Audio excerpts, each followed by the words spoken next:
what's going to happen is that I do very well if you want to ask questions while I'm going through, feel free, but I will also create pauses at certain points where I'll stop and I'll just ask if there are any questions about the material we already just covered. And I want to make sure and get cover everything today. Is there? I'm just going to ask if anybody wants to volunteer something that they really want to make sure and cover today. I believe everyone here has probably gone through and taken the assessment for themselves and kind of seen their own reports and seen through it. But I just want to, what questions do you want to make sure and cover today? And I would just, I'm going to ask that anybody wants to volunteer some information, kind of speak up and let me know.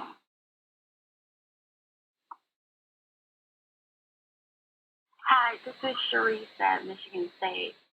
I just wanted to get some more information on how you use the information to understand how to, give advice to law students based on the report. Yep, absolutely. Okay, great.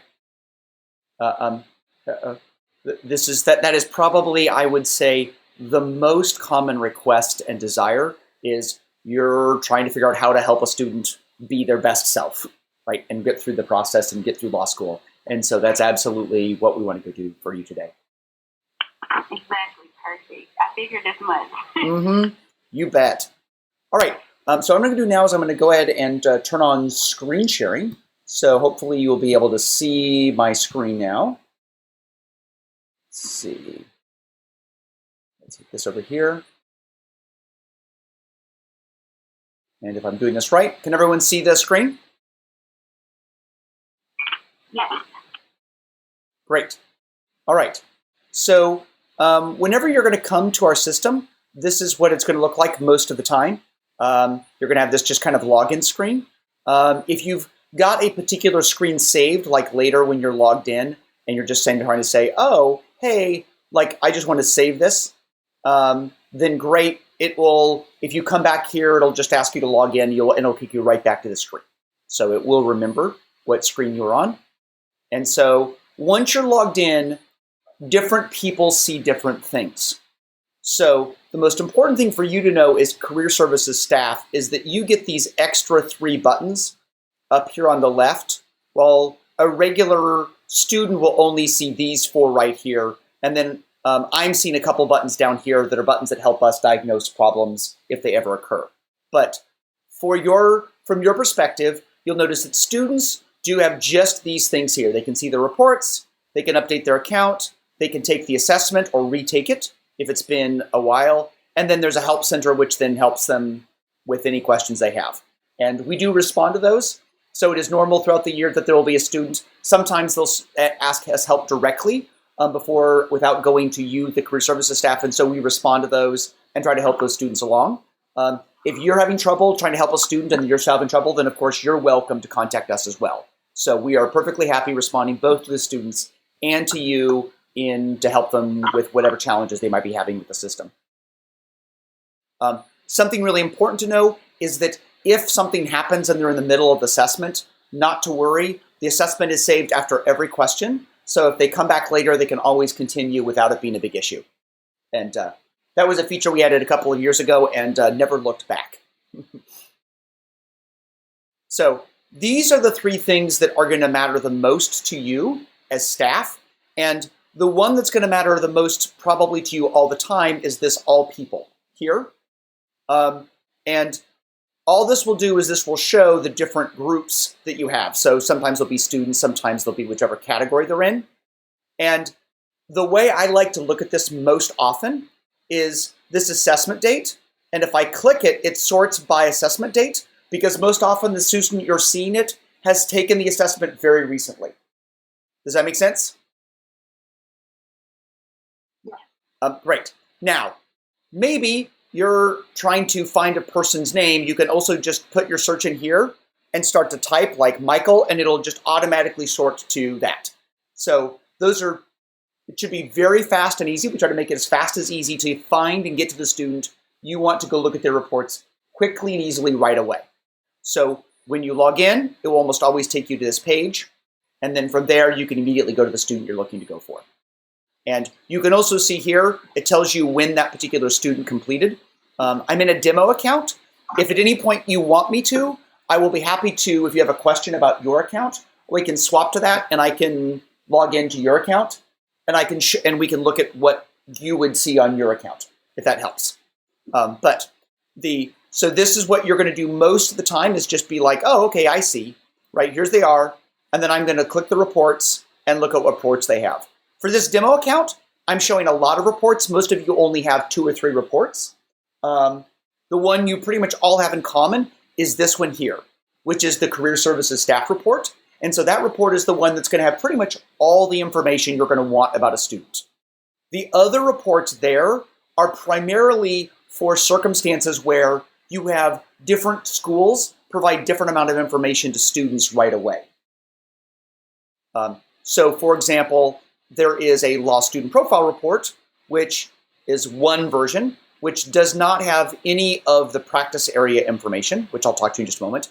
And then Career Insight Report, which is a similar report but has more sections. So either of these reports could be given to students, but just many colleges choose which reports they want to give.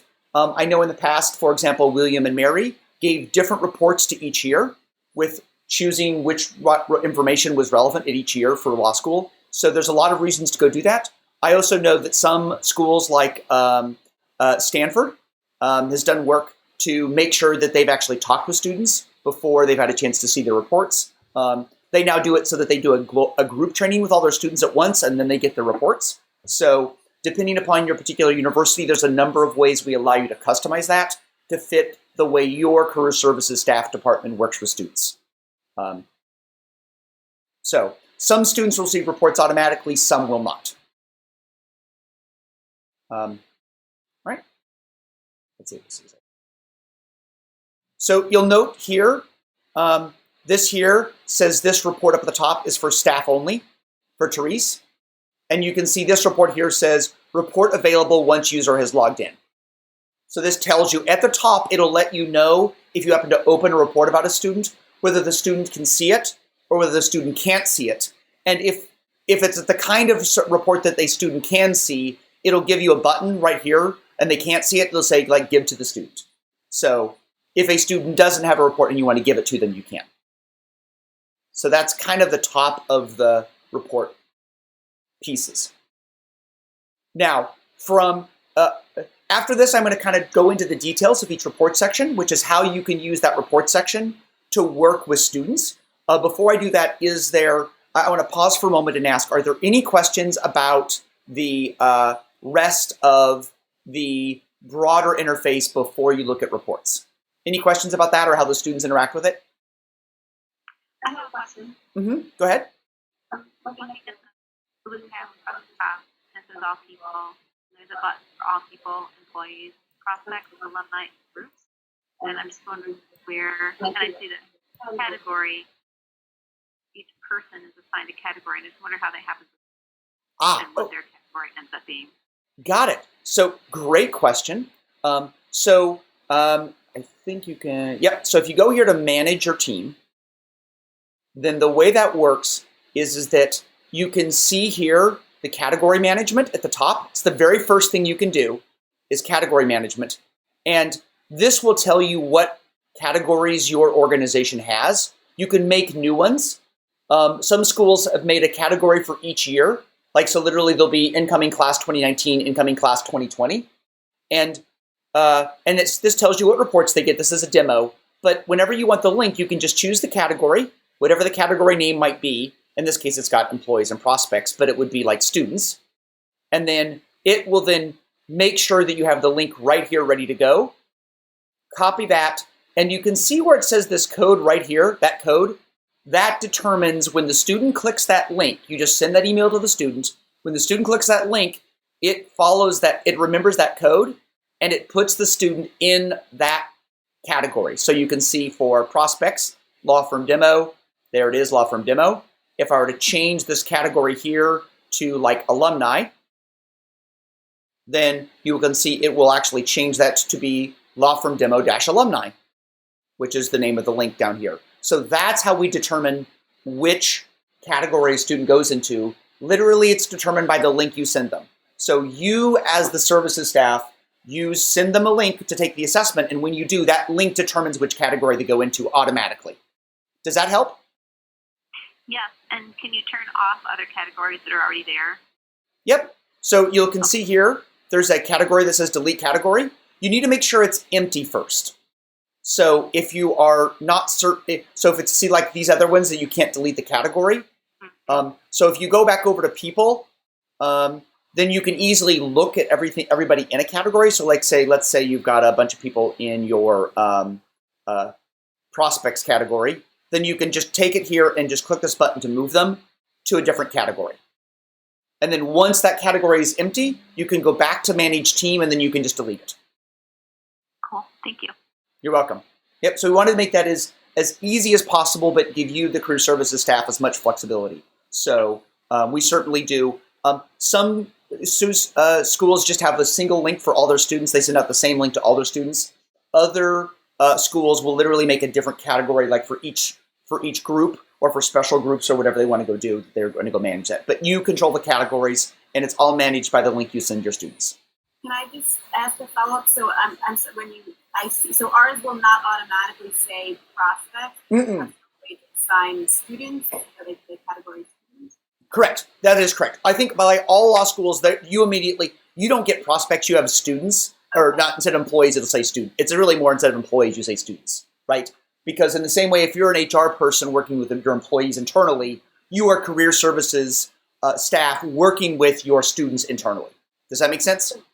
Yes. So if we went to, for example, manage team, and then there would be a way to say add new, for example, if you wanted to do class of 2021. Correct. Okay. Yep. So you go to manage, and then you can say new category, and then it asks you, and so you can say here, class 2021, right? And then make sure whatever the code will be here we'll say 2021, and you'll notice this category here that says internal, external. What that really determines is whether they get reports or don't. Since you're students, you want them to receive reports, and most of the time you want to leave that as internal. But that's all that really determines is external people. In other words, they're like external to your organization. And so you would do that. But so now you can see class of 2021, there's the code, and you can just get the link by now, class of 2021. Thank you. Yep. That is a great set of questions. So yeah, but that's right, there you go. And then you can just copy that and then just put that in your email or send it out however you send to your students, or put it in a form or documentation, whatever you provide to your students. All right. Now, so I'm now going to go through the reports, and we gave you as career services staff a lot of sections to look at. And so the way I tend to think about these different sections is, what are you trying to do with the student as to which section you go to be useful? Because if you're trying to look at all the sections at once, it's a little overwhelming. And I say that as an expert who spent a lot of time with this.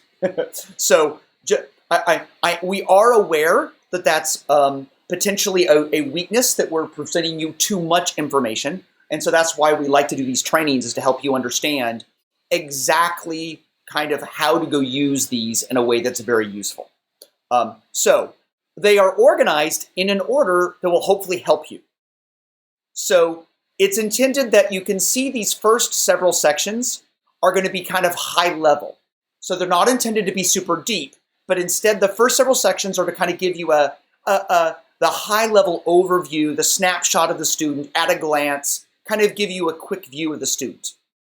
Then you get into these detailed legal sections. So the next set of sections, starting with legal trade analysis, are starting to get more detailed in your view of that student in the specific context of law.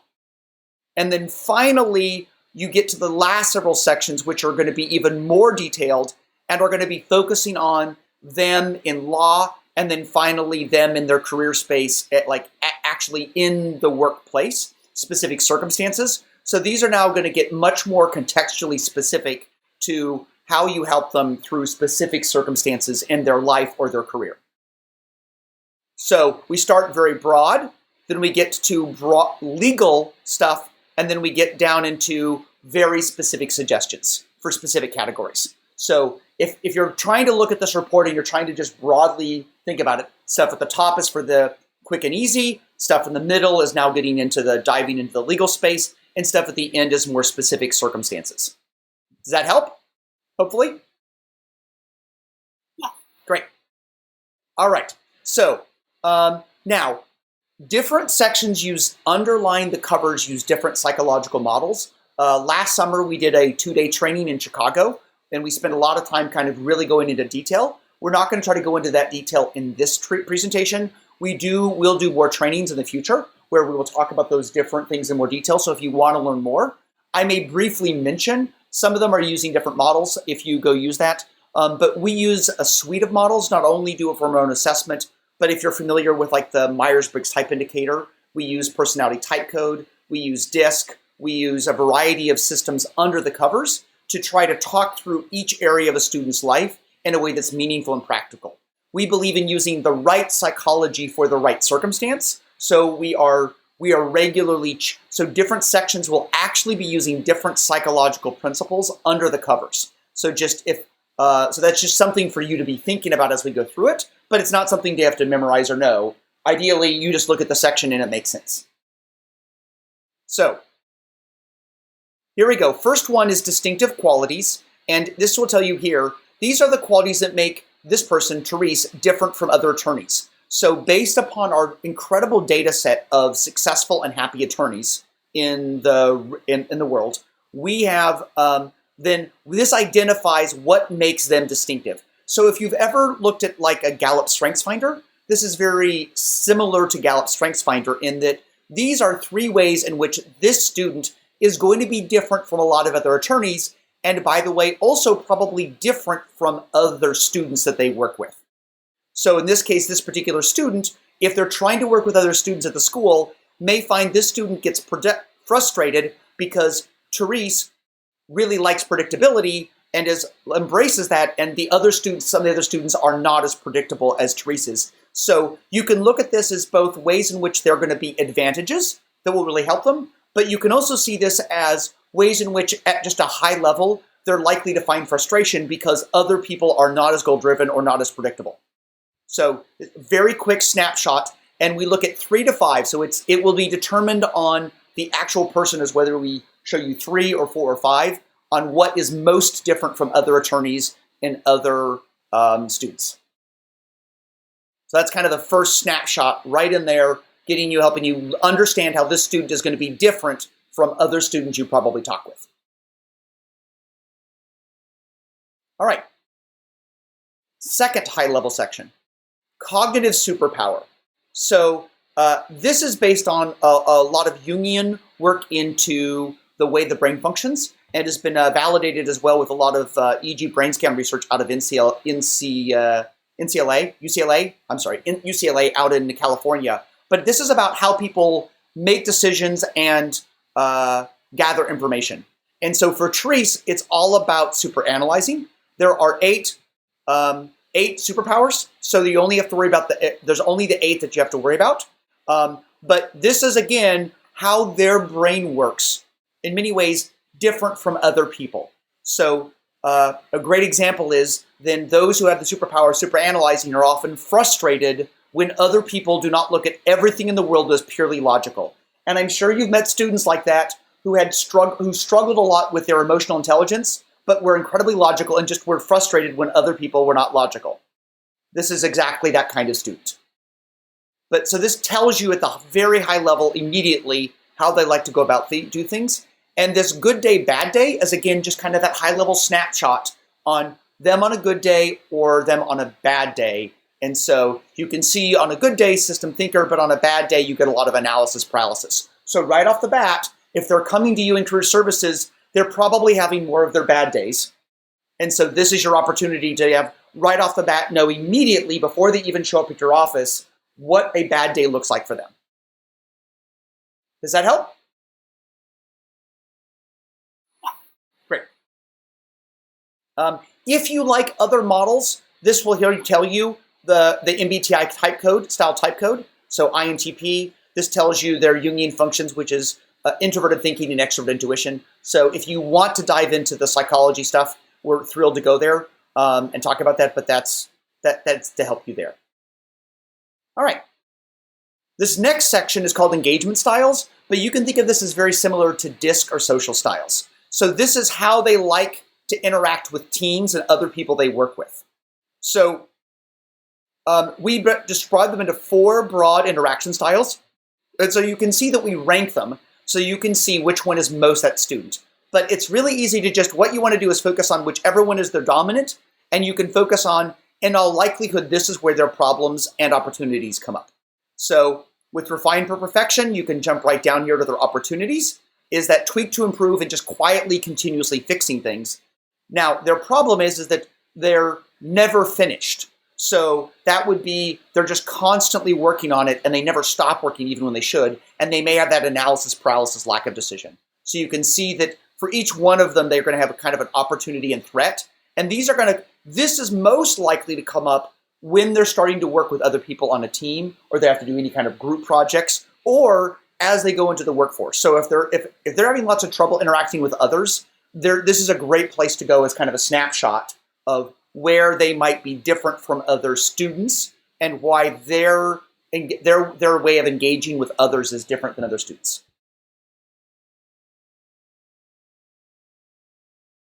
And now finally, this last one is going to kind of combine these other 2 sections into a slightly more detailed look. So now as you're getting a little bit farther down, it's becoming less of a snapshot and more of a slightly deeper dive.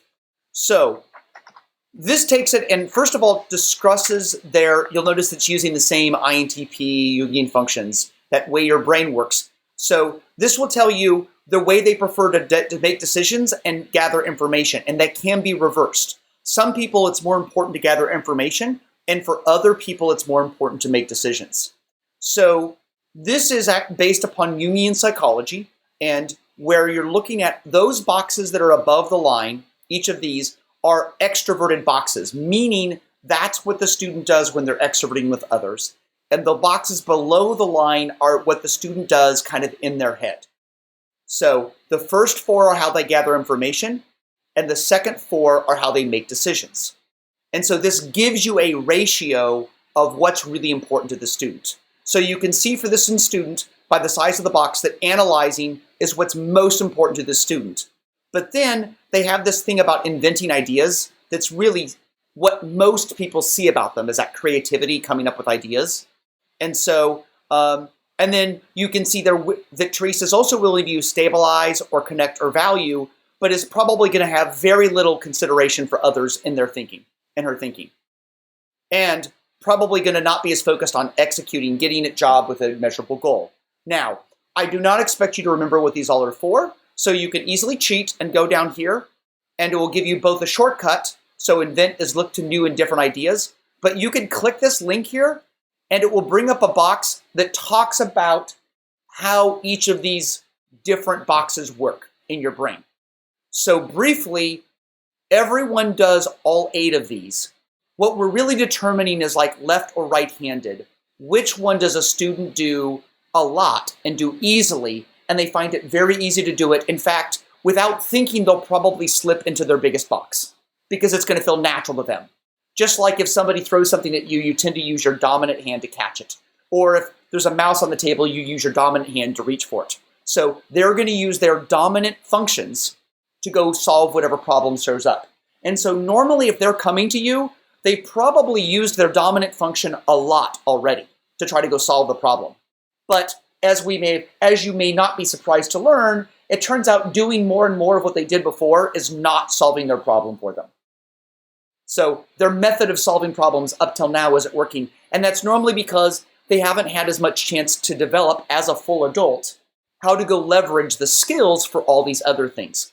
Great examples you see are people with introverted preference who develop the skill for how to present publicly, or they work on their emotional intelligence to be able to understand how to adapt to people. So there are skills with each of these boxes you can work on, but it's a little bit like trying to use your offhand to do something that you're not familiar with. So if you are left-handed or right-handed, but you try to use the mouse with the other hand, it just feels awkward and it's very difficult. And that's what trying to use these small boxes feels like to somebody, whichever boxes happen to be small for that person, is doing those kinds of activities will just feel really difficult and frustrating, while using the ones that are bigger are going to feel, relaxing and enjoyable. So now in all likelihood, there's a good chance that they failed to develop some of these skills. And so this student is doing a really great job of analyzing on their projects, but isn't getting them done on time without the execute, or is really struggling with their emotional intelligence with their fellow teammates if they're having to work with other people, or even potentially, by the way, this particular type is happy to point out when their professor is illogical, even when that's not good for their student's career. Mm-hmm. They'll still happily tell the professor that that's illogical and wrong, with no sense of emotional intelligence to whether that's a good idea. And I'm going to guess that some of you had students that do that, will fight with their professors. This is a great example of a student who might fight with their professor. So this is, again, kind of taking these previous sections and then kind of going into a more deeper dive into how those play together. As we leave, this is now kind of the summary sections. We're kind of giving you a snapshot of how that student thinks and feels. So I want to pause there before we go into the legal sections. Do you have any questions about these first 4 sections?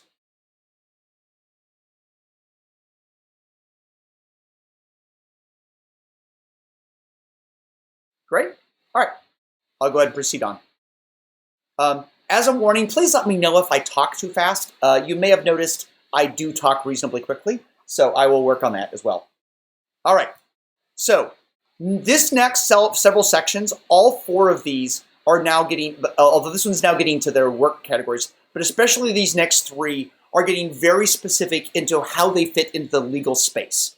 And this is based incredibly on all of the detailed research we've done with thousands of attorneys in many different practice areas, not only measuring their success, but also whether they were satisfied and happy. And that's one of the things that we work really hard on. So when you're looking at the results that we display, it's not just whether that student could be successful in that field, a practice area. It's also on whether they're going to be happy. So here, this first section here takes this distinctive qualities, which is where they're different from other lawyers, and really expands that out into all the detail around that. So the way this works is it looks across 22 different traits that we measured for all these attorneys. And then what you're seeing in this green band is the attorney average. So the blue bar here determines where they are. So therefore, if we're talking autonomy, you can see that Therese is almost smack dab in the middle of attorney averages for autonomy. And she edges slightly towards self-sufficient. And so notice you can mouse over these and it will tell you what they are. So you don't have to remember what they are. You can just mouse over, like prefers guidance or wants to be self-sufficient. And you can see that Therese is smack dab in the middle. And this means that for the most part, it probably will almost never come up in her career, whether she's too self-sufficient or too per guidance, because she will just seem very normal in that respect. So think of this as this is what other lawyers will call normal. Note, this is not necessarily what society will call normal, but it is what other lawyers will call normal. So you can see here we've highlighted for you that when it comes to creativity, Therese wants things to be much more straightforward. And that will be more so therefore, Therese might begin to feel frustrated when they keep asking her to come up with creative solutions for a brief, and she would much rather focus on being just straightforward. What's the task? What do I got to go do? But you can see, and so here now you can see in her planning, there you can see that goal setter. Here under curiosity, you can see she much prefers a routine pattern. And so this really goes down into, she's slightly more optimistic than lawyers. Tends to be a little bit more commanding, more aggressive, a little bit more of a self-starter. So you can kind of look through this. And again, this is your snapshot of the closer that she is to the middle of the green, the more likely is that trait is never to come up in her career, like as a problem in her career. In all likelihood, the places where you're likely to see problems are where Therese is outside the bounds of normal, these highlighted ones. And again, being to the right or the left is neither good nor bad. They're just different. And so obviously certain law firms, certain environments, certain schools, certain teachers are going to like one more than the other. But from our perspective, being either to the far right or the far left is neither good nor bad. It's just a different way of approaching problems. And in certain circumstances, that will be difficult, but neither good nor bad. Which is in many ways how we look at almost everything we're measuring, is that by itself, it's not good or bad. It becomes a problem only when it's causing the student or their team frustrations. So now this is a lot of information, and I find that most of the time, this is great if you want to dive into the covers or a student wants to really understand something, but I typically don't go to this section first. I jump right to this legal career satisfaction score when I want to understand where a student is in the career, because this is where we've done a whole bunch of analysis to do all the heavy lifting for you. So what it does is it simply goes through every single practice area that we have enough data on. And so, by the way, you will notice from year to year that we will add additional practice areas as we gather enough data from lawyers in the real world. And so what this does is this gives them, you'll notice, a satisfaction score. So this is basically trying to say, hey, in many ways, you are 67% of the time, your job is going to feel pretty awesome. And then 33% of the time, it's not so great. And this is going to be true of all jobs. So almost no one ever is 100% loving their job, but there's just more days you love versus more you don't. And so this is helping you understand whether that lawyer or that student will be very happy based upon other satisfied attorneys in that practice area.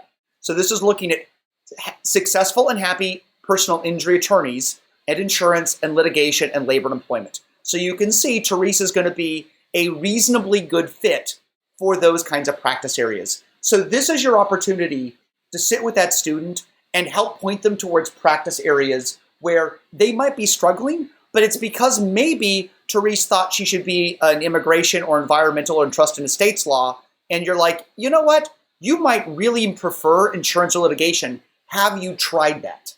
And the student may not have even thought of that and go do that. And we see that a lot, that students sometimes fail to find practice areas that they love until the end of their career, or sometimes not until the end of their law school time, or not even until, because they took it as an elective, their final year, and they're like, oh wait, I had no idea I was going to love this. I should have been doing this my entire time here. Or they find it in their career a decade later, and they're like, man, I wasted a decade of my career in the wrong practice area. So this is a great, right off the bat, you can point students to what they want and can be very informative and helping that student identify practice areas that will be a fit for them. Now, one of the biggest differences is the reports that most students get do not give them the score. So, for example, this law student one doesn't even show that section, right? You'll see that this one shows them how they compare, but it does not show them the practice area. And this one here just ranks them. So you can see here, it ranks them, so it'll be the correct order. So it's the same order, but it doesn't necessarily tell them exactly what the number is. And so you will see some students that will have lots of satisfaction, and you will find other students that will have a lot and the less satisfaction. And what this means broadly is that the more they're in this more satisfaction, the more they're going to be able to go to almost any law firm and probably be happy. The more you see them in this less satisfaction, the more they need to be incredibly conscious and careful about what practice areas and law firms they go to work for, because they're not going to fit into just any old law firm or any old law practice. They need to take extra time to find something that will fit them. And they can find one where they're going to be highly satisfied. It just won't be an average law firm. And so similarly, we've done the same thing to help you with that as well by down here in the work settings. So non-traditional or education or corporate in-house counsel, as well as the size of the law firms. So we try to rank those as well so that you can help them understand which direction to go as they go look for law firms to go in. But these are going to be probably more important later in their time with you. This will be as they're starting to look for law firms, while this up here can be very helpful early on in the process when they're trying to understand what practice areas they should maybe explore. This section is really important. So I'm going to pause here and for any questions on this particular section. Hi, I have a question. So I think I've asked this before, but I just want to confirm. So obviously, for a law school that is not giving the numbers, Yes. is giving the rankings. Yes. It's just ranking among those practice areas. So I guess my question is, if the student could you get a result back where everything's in the low satisfaction, or is it just based on the ranking? There's inevitably going to be some in the higher level. So really it's two sets of information if you want to think of it that way. For a student, when we make this list, we always show all practice areas every time. So if you're looking at this list of practice areas and you look at the student list of the practice areas, the ranking order will be exactly the same. So if you're looking at the Career Services staff report, you know exactly what rank order the student sees. So even if the student has awful rankings in every one, they'll just see all practice areas in a rank order, in the same order. So they have no idea, the student has no idea that their highest score was maybe a 25, and then they're going down all the way to zeros down below. So even if they're seeing the ranking, they're not seeing that other. Correct. That is correct. They have no idea that they're not a fit for average practice areas and average regular legal career circumstances. They don't see that. That's incumbent upon now for the career services person to find a way to help that student understand that what that journey might look like for them. That, hey, great, and right, you're going to want to find, which is, by the way, not generally speaking bad advice anyway, right? Make sure you find a career that a law firm that fits you, but you're just going to spend that student to spend extra time making sure there's a fit before just jumping into any old law firm. Okay, so I just wanted to make sure that if they're not seeing the ranking, they're also not really seeing anything like any of that graphing on the Correct. Yep. So as an example here, you can see they do not have that graph up top that shows this summary here, right? Got it. So they don't get that at all. All they get is the ranking. Thank you. Now, invariably, one of the questions you're going to get is why. Hey, why am I a fit for personal injury and not a fit for immigration? And so we made this section. This was added last year. So this didn't exist. So for this last school year, this area here to basically go do that. So this next section is to help you answer the question why you're a fit for an area or not a fit. So here it'll show the exact same rank order, and you can click on a category, whatever that might be, corporate, and then this tells you where you fit. First, it tells you where you fit, where Therese fits with corporate. Then it tells you where Therese doesn't fit with corporate. So this is, think of that, this is where she's similar, very similar, and it will feel natural to her corporate. And these are where she will not fit with corporate. This wanting to be wanting for initiative, that planning, that curiosity. And then this down here is to help you understand this third section has nothing to do with Therese. So just to make that clear, has nothing to do with Therese. It is purely for you or for the students, because a lot of times we'll show this section to the students as well. What makes corporate distinctive from other practice areas? So corporate lawyers are more self-starter. They tend to not listen very closely. It requires effort, and tend to be more collaborative focused. So it gives you an insight into what makes corporate lawyers as a practice area somewhat different from other successful and happy practice areas. And then this will then tell them, you or the student, where Therese fits and doesn't fit with corporate. So this is intended to help you answer that question when a student asks, hey, why is personal injury way at the top, and why is immigration way at the bottom? And basically what we're saying there is that the ones at the top, you have a lot more where you fit, and the ones at the bottom it's where the don't fit is what's most important. Does that make sense? I'll take that as a yes. Any other questions on this one? Because again, these two sections go together really well. I want to pause because this is one of those things that we offer to legal law career services that is really special for what all of the research we've done and is unique that you can't get from a lot of the other psychological models. So I want to make sure and really make sure and cover this because this is really powerful information. Are there any questions about these two sections? I do. Yes. If you as the advisor can see the ranking numbers but the students can't, is there ever a time when you would actually share those numbers with them? Yep, I would absolutely. On a side note, I'm going to give you my bias off the bat. That is, I'm biased toward transparency.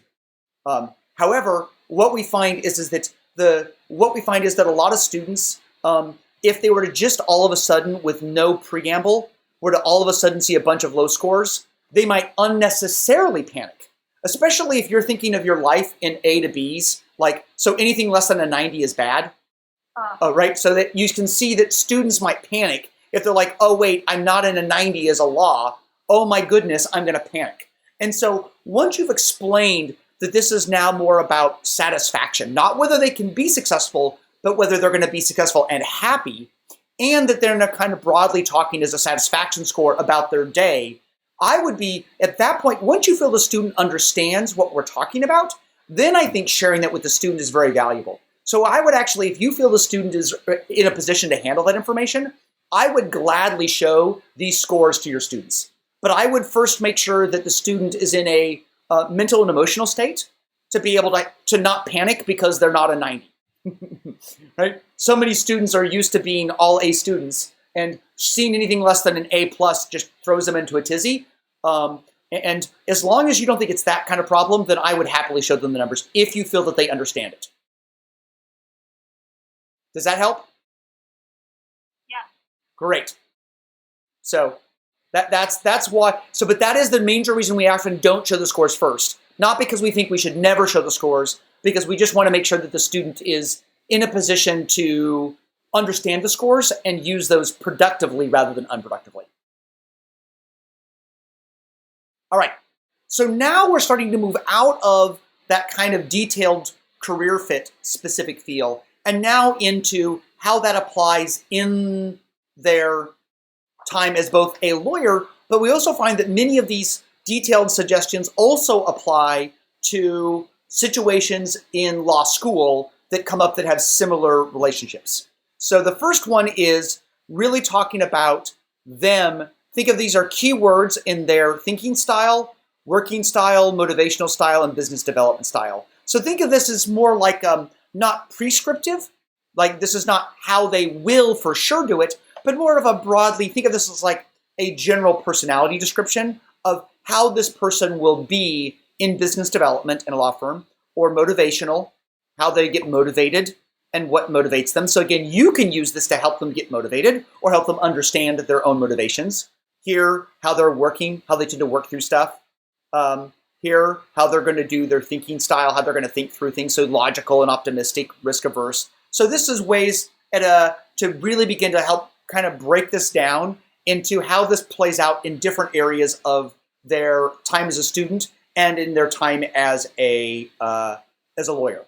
So these will then can be broadly applicable if you're just going to go, you're interested in having them learn more about themselves. So this is a great way to help them just kind of broadly, oh, I see, helping them put it into more concrete. So what does super analyzing mean as a lawyer? Oh, well, that means it comes out in the following ways. So it just kind of helps them understand in a more concrete way and a specific way what all that previous information, graphs and numbers, plays out to in a more specific pattern. And the way you can use it is if you know where they're having trouble, like motivation is they're having lots of motivation problems, then that's where you can go to a specific section and start to pull out information that will make it useful for them. So that is then, so all of these remaining sections are going to feel a little bit like that. They're going to be fairly specific, more concrete, specific circumstances, and they're designed for you to then be able to scan through them and find what might be useful for the student at this time. Second example, at work. These are now broadly, so talking to their manager could now be also talking to their teacher. Talking to colleagues and staff could be meaning talking to co-students. And so you can see for each one of these, we did a similar to like a business SWOT analysis, but the student has an energizer when talking to higher ups, a strength, a stressors, weaknesses, and tips. So this would be a tip you can give Therese on how to go do that thing, or talking with students, or when Therese has a difficult conversation. So Therese should acknowledge the value of others' emotions. As we noticed earlier, Therese is maybe probably not great on that emotional intelligence. So if Therese could just acknowledge the value of other emotions, that would have a huge help up for Therese when she's having difficult conversations. And you can see for Therese, a big stressor for her is illogical arguments. And but a strength is then focusing on the logical ramifications. So this is then taking that broader information from the very top and bringing it to break it down into very specific circumstances. So doing presentations. A great example of students do presentations, but also lawyers do presentations. So this is about setting goals. So if they're having trouble setting goals or you want to help them, energizers about setting goals, stressors, and a tip. Team building, leading, delegating, time management, and getting feedback. This is about then helping when she has to go give people feedback. So these are intended to be specific circumstances that can come up. They were originally written for the workplace, but as you can see, many of these circumstances are just as applicable to the law student as they are to a lawyer. And so I recommend that you use these aggressively to figure out whatever the student is having and then just jump to the one, ignore the others and just jump right to the one that you think will be most applicable to the circumstance. All right. I'm not going to talk about mindset indicators. That section we found has not been very helpful for law career counselors, and that section's going away at the end of the fall, so I'm not going to spend some time on that one.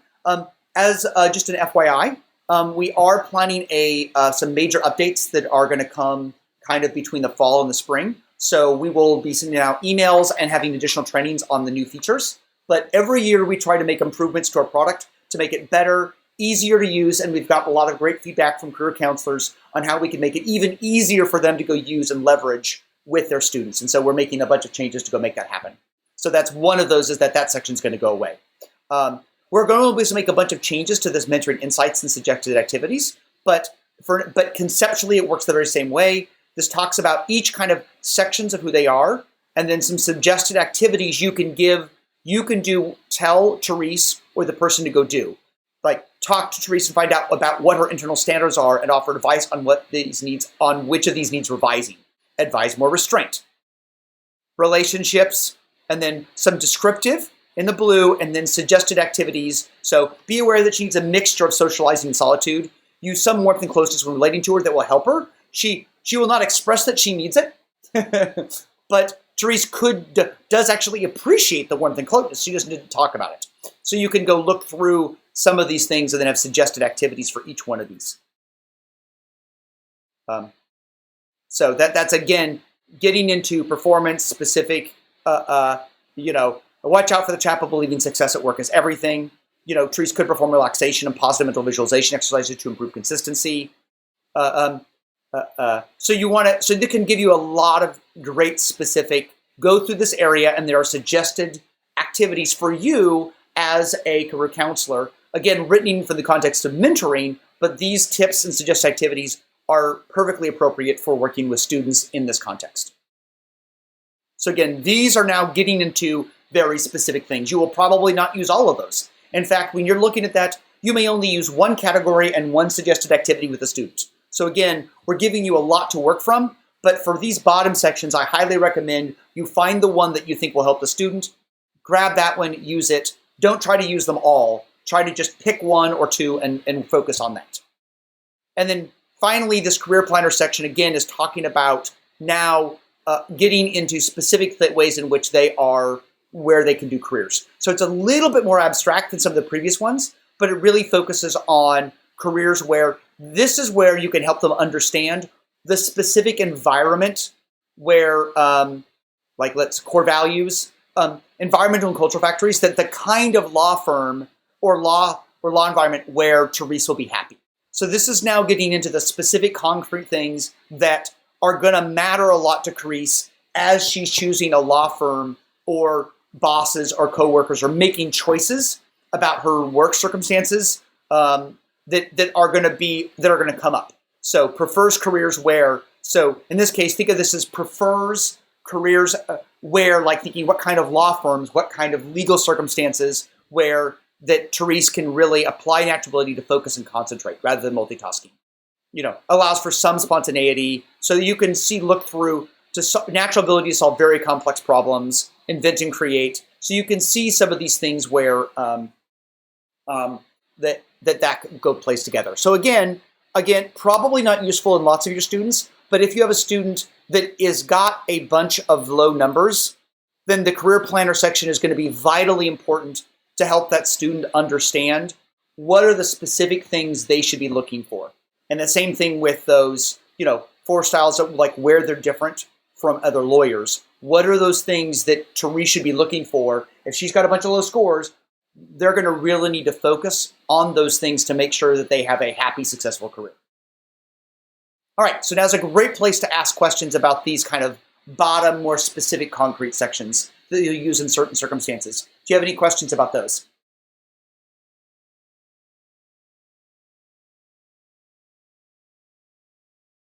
Great. All right, so now is the opportunity. I've now covered all the report sections. Students' reports are just going to have less sections. So you will just see that they have all the same sections, but they'll just have less information, or you'll have less sections. So you'll see that that's the difference between your profile and student profiles is you have more sections than they do. So if you see cognitive superpower on the student's report, you know that they're going to be looking at that. Also, you can look at the same reports the students are. When you click this reports button, it will show the button the students have as well. So again, you can look at the report the student sees if you want to, but that's only if you want to know what the student has seen. This report for you, this is the one you can use all the time, the career services one. Go to this one, this will have all the information, and it's just about figuring out which one you want to drill into that will be useful. Broadly, again, my recommendation is get a snapshot for the student out of these top several. And then I do prefer and like being able to talk through this with your student, but again, make sure they understand it. And then finally, based upon whatever specific problems they have, you can then go down to the specific guidance. But again, that's just all about your student or particular relationship with the student and what you need to do to help that student be successful. All right, so any questions about the system as a whole, or what we're doing, or or suggestions on what we can do to make it better for you?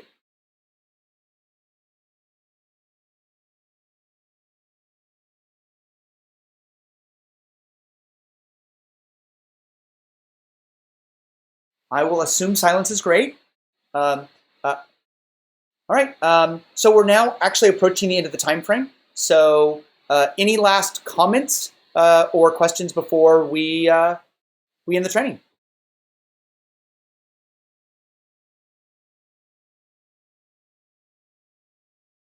I'm sorry, I have one question.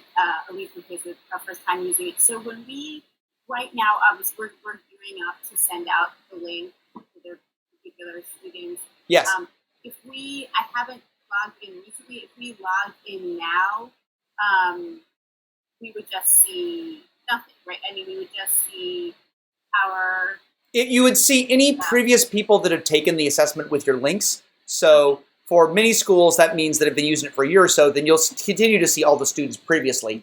But if this is your first time seeing it, yes, you would log in and see like 0 people here. Or just the people in my group. Yep.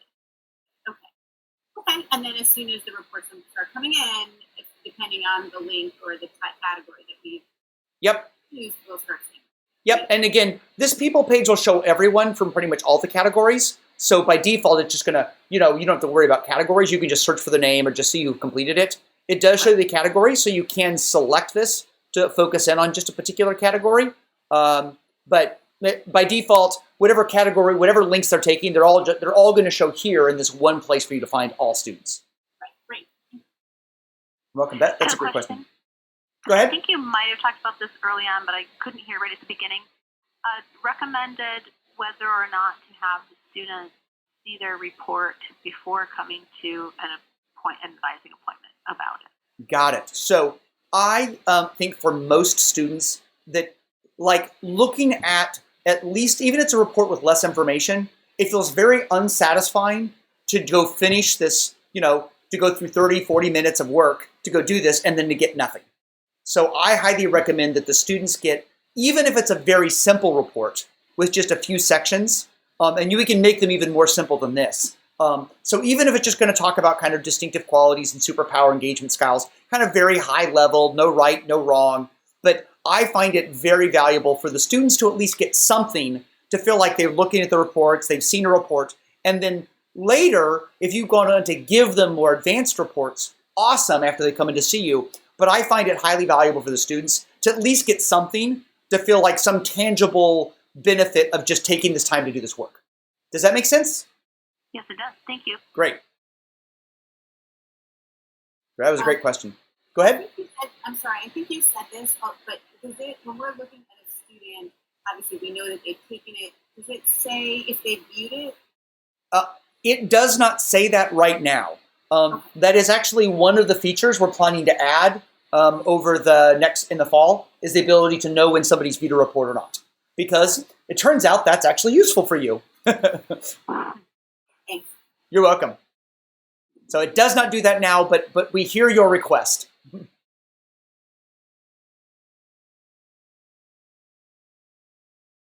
Great. All right. Well, thank you, everyone. I really appreciate taking the time to come do this and and learn about how you can help your students. So this has been really great. And again, I think most of you, or at least somebody from each school, has my contact information, my email. So again, if you have further questions, you can reach out. Also, there are these help buttons, Help Center and Contact Us. Those go to us as well.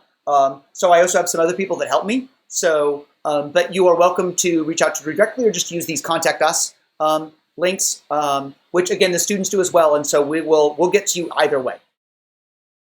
Thank you. You're welcome. Thank you. All right. Thank you. Have a good day, everyone.